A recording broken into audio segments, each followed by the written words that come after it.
Normalement c'est bon. On écoute.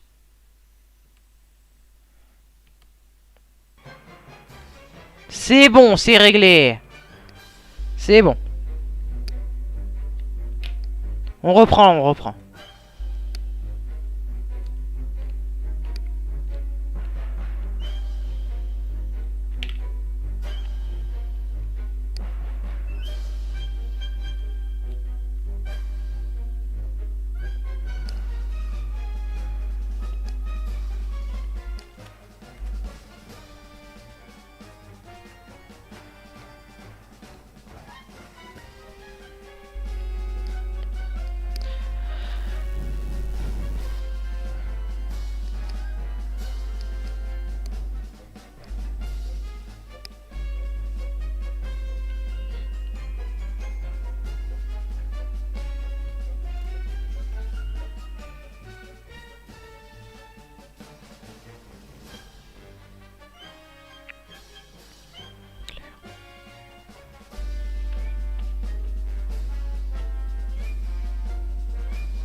Bon, on l'a écouté.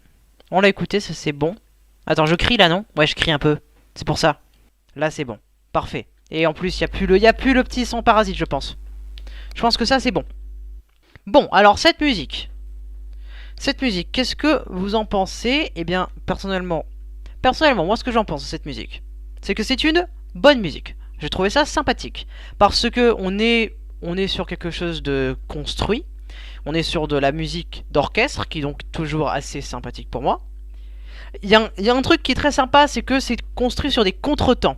Contretemps, si vous ne savez pas ce que c'est que dans la musique, il y a toujours, c'est toujours basé sur des temps forts. 1, 2, 3, 4, habituellement. Et là, c'était pam, pam, pam, pam, comme ça. Donc c'est pas sur les temps forts, et c'est justement ça qui gagne le côté dynamique. Et c'est pour ça qu'on est plus concentré dans un combat, parce que c'est une musique de combat de Skyward Sword. Et c'est pour ça qu'on est plus concentré et qu'on se dit, on est plus à l'affût de toutes les attaques, parce que habituellement un temps fort, après il y a un temps calme, après ça fait pam, pam, il y a un silence entre les deux temps. Là ça fait pam, pam, pam, ska, tu vois, ça te prend direct.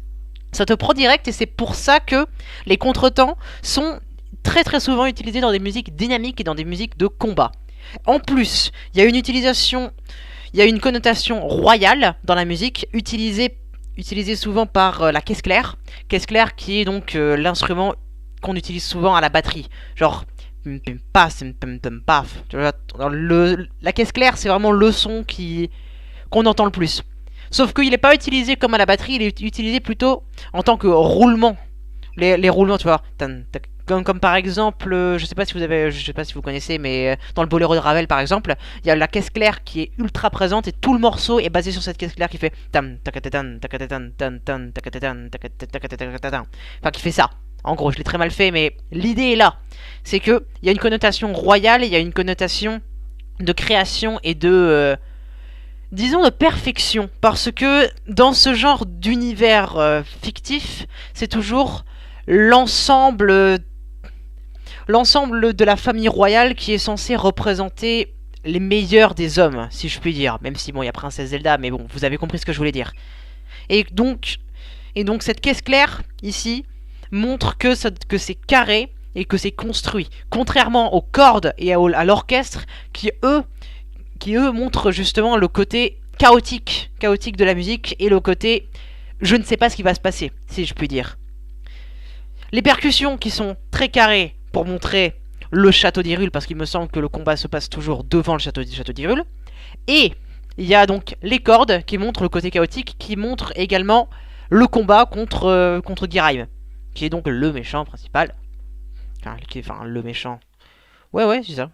Enfin, l'un des méchants. Les méchants, le méchant, c'est l'avatar du néant, mais vous avez compris ce que je veux dire. C'est pour ça que, pour toutes ces raisons, je vais mettre cette musique en musique sympathique. Elle est bien, mais elle se démarque pas plus que certaines musiques. Il n'y a pas assez de références. Il n'y a pas assez de références au jeu précédent ou alors à des passages de musique précédente dans le jeu. S'il y en avait eu, elle serait passée en génial, mais disons qu'elle s'auto-suffit et je pense que c'est ce qu'on veut pour une musique de boss. Donc on va la mettre en sympa. Donc comment est-ce qu'il appelle ça? Giraim Battle Skyward Sword. Donc